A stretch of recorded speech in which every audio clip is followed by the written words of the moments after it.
Le voleur prenait de nombreuses œuvres des artistes en espérant ne pas se faire choper.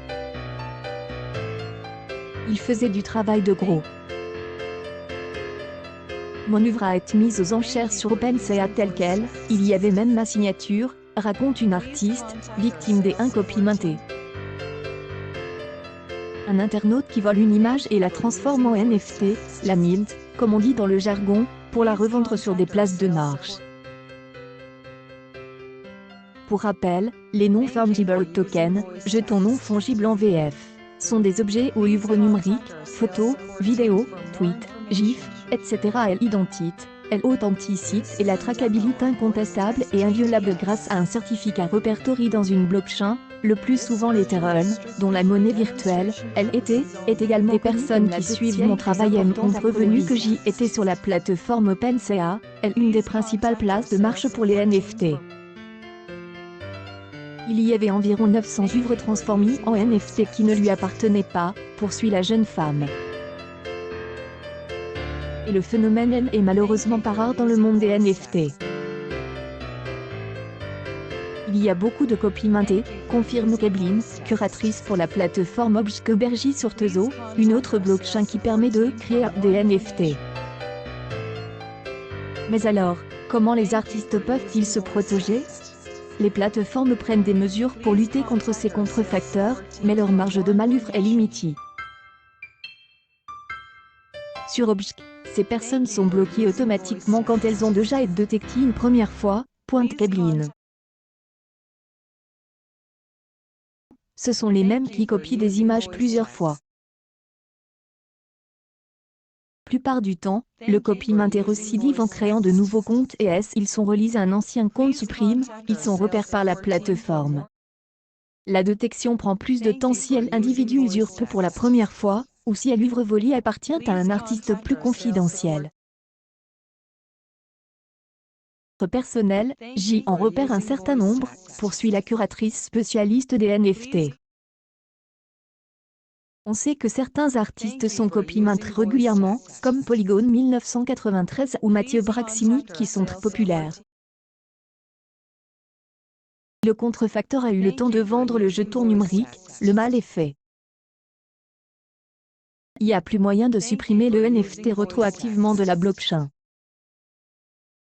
L'hacker continue de voir le NFT dans son portefeuille numérique, wallet, mais il regarde sa collection sur la plateforme Obsc, il voit un point d'exclamation sur le NFT en question. Il est écrit « compte restreint », précise Keblin. Dans l'idéal, il faudrait que l'acheteur le supprime, mais il n'y a pas d'obligation. Si je vois un nouveau compte suspect, je le contacte pour lui dire de vérifier son compte, associé à Twitter, par exemple. Sinon, les collectionneurs les plus importants n'achèteront pas. Et je fais une recherche par Google Images, avec Reverse Image Search pour regarder si l'image provient d'un autre site, explique Keblin. La priorité, c'est de faire de la pédagogie auprès des acheteurs. Les collectionneurs habitués savent, mais ceux qui débarquent dans le monde crypto, peuvent se faire avoir. Il faut dire aux débutants de ne pas acheter n'importe quoi parce que c'est joli, insiste Benjamin Spark, artiste à l'origine du podcast l'art du NFT.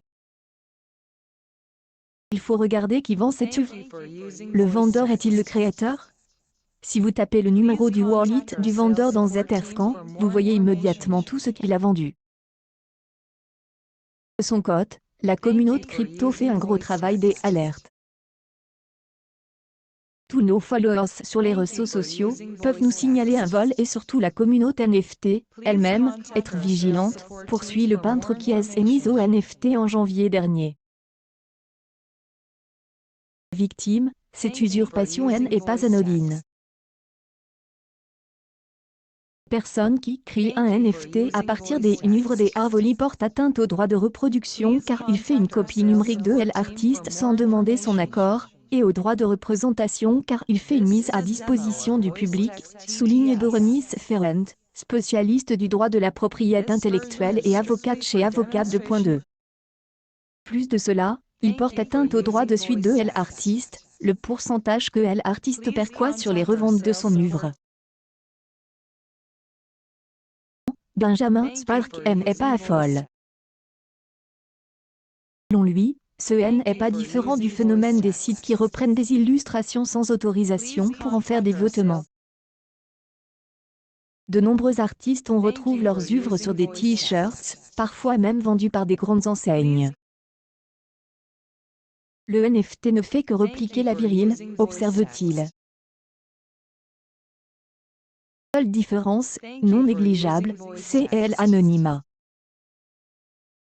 Avec le NFT, vous n'avez pas la possibilité de remonter jusqu'au titulaire du compte. Contre qui engagez-vous une action en contrefaçon? Nuance Berenice Ferrand. La directive European Mark, attendue courant 2022, pourrait mettre un peu d'ordre dans cette jungle, contraindre les plateformes à lever l'anonymat du copy minté et, peut-être, permettre de retirer le contenu rétroactivement. Encore faut-il que ce soit techniquement possible. Pour l'instant, le flou bénéficie aux contrefacteurs. Le seul levier de l'artiste, c'est de prendre les devants et de protéger ses œuvres en les maintenant lui-même sur la blockchain. Dans le BAS, on conseille à tous auteurs de envoyer des lettres recommandées avec leurs œuvres à l'intérieur pour avoir une prise de date, une preuve judiciaire en cas de litige de la date de création de l'œuvre. Désormais, on conseille aux clients de les encrypter directement dans la blockchain, explique Berenice Ferrand. Les NFT peuvent être un allié puissant. C'est le paradoxe, pour l'instant, est un outil de contrefaçon alors qu'il pourrait devenir un outil de sécurisation des droits, reprend l'avocate. Grâce à cette technologie, l'artiste a les moyens de se défendre, d'obtenir dates certaines de sa création et de se faire rémunérer en royalties via la blockchain. Ce n'est pas dit que les plus réfractaires entendent de cette oreille. Cablin ne s'exprime pas au nom de la plateforme Objk.